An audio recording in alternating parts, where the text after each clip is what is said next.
I begged them. I drove there. I wrote to them. I literally was hysterically crying, begging them to get my brother help. And in the end, I got, I'm sorry. I'm Eileen Echeverria. My brother was Robert Echeverria, the 9th NYPD officer to commit suicide. Yet another officer dies by suicide. The second leading NYPD official had shot himself in as many days. The department's 5th officer to die by suicide. The 7th within the department since the beginning of June. The department's 10th suicide this year. Between 3 and 6 active duty NYPD officers have died by suicide every year for the last 3 years. But in 2019, that number doubled.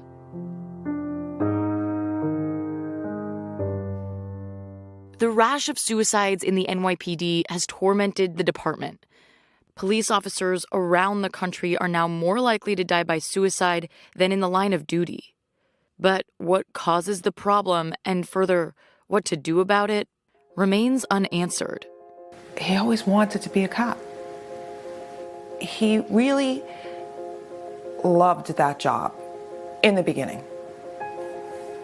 When did you first start to notice a difference in your brother?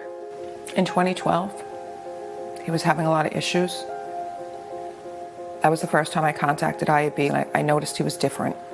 IAB stands for the NYPD's Internal Affairs Bureau, with whom Eileen would go on to communicate with regularly as her brother's behavior got worse. And then this year, in March, when he brought me his son to take care of, I saw my brother crying, and I was like, Bobby. He's like, I feel like I'm failing at life. And I said, Bobby, why? You're not failing at life. You have a difficult situation. You have a difficult job. It's okay. And then, sorry. And then things started to unravel. In June, I noticed my brother was completely gone. He called me, and he said to me, I'm going to kill myself. And I said, Bobby, no. I said, Bobby, please, just talk to me. Don't do this to our mother. Don't do it to me. And most of all, don't do it to children. Eileen says she's reached out to IAB and told them everything about Bobby's struggles, his finances, his marriage. She put it all in an email. Once they got the email, they call you within 10 minutes. IAB called me. We're raiding his house tonight. We're going to take all his guns. I go, thank you. I want you to get him help. Within days, I get a call from a lieutenant. I was at work. I remember crying. My coworkers were like, what's the matter? I said, they gave my brother his guns back. I go, how could they have done an evaluation that quickly? When I hung up with that lieutenant, I said to him, when my brother kills himself, I hope you're there, because the blood's on you. Bobby Echeverria died on August 14th by self-inflicted gunshot wound to the head. He left 2 kids, a wife, a sister, and multiple communities, each with their own perspective on what a solution might be. I sat down with Inspector Wachter, the head of the NYPD's new mental health and wellness section.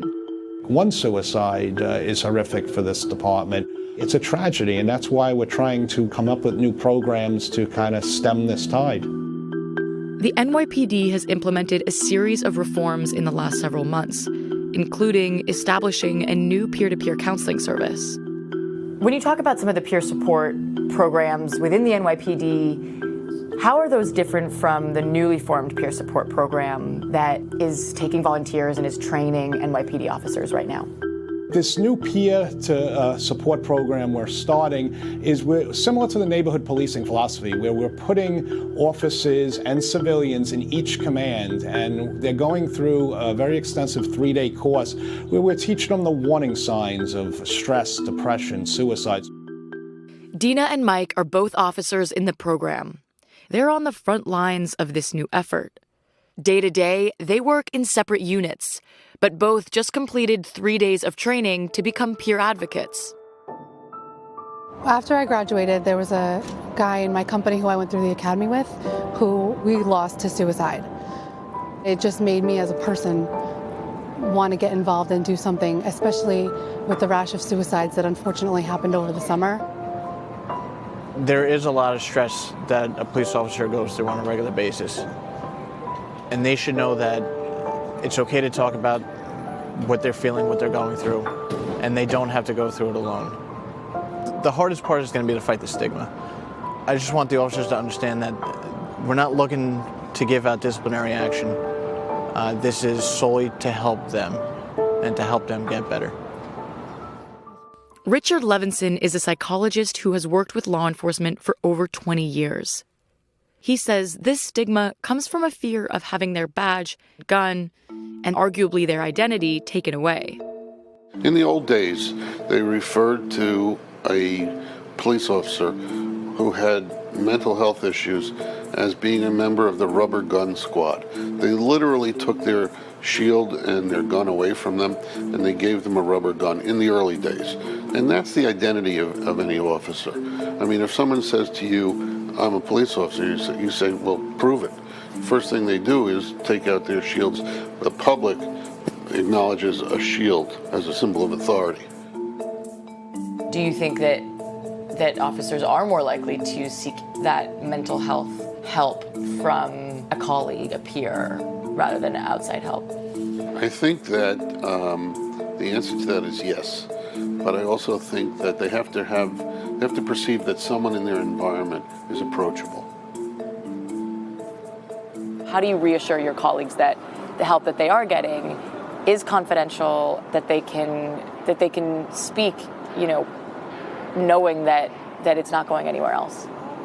I'm not going and telling anyone. I'm telling their partner. I'm not telling the executives, the sergeant. It's staying between us two. Still, the peer support has yet to deliver answers on the why. And yet, more families than ever this year are left behind, still searching for answers.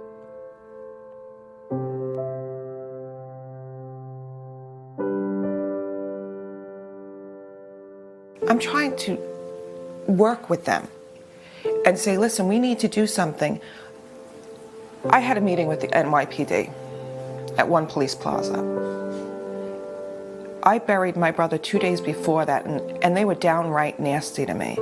When I called them out on how many people have reached out to me, how many letters I've gotten from wives, from officers still on the job that have begged me. I said to them, I will never betray you. I will never say your name, not your first name, not your last name, not your initials. That they need help. They need a lot of programs. A phone number, a peer advocate, not going to work. They tell me it's working. Really? I buried my brother 2 days ago. How well is it working? If you or someone you know is in crisis, please call the National Suicide Prevention Lifeline. That's 800-273-8255, or text HOME to 741-741, or visit speakingofsuicide.com/resources for additional help. You are not alone. Confidential help is available for free.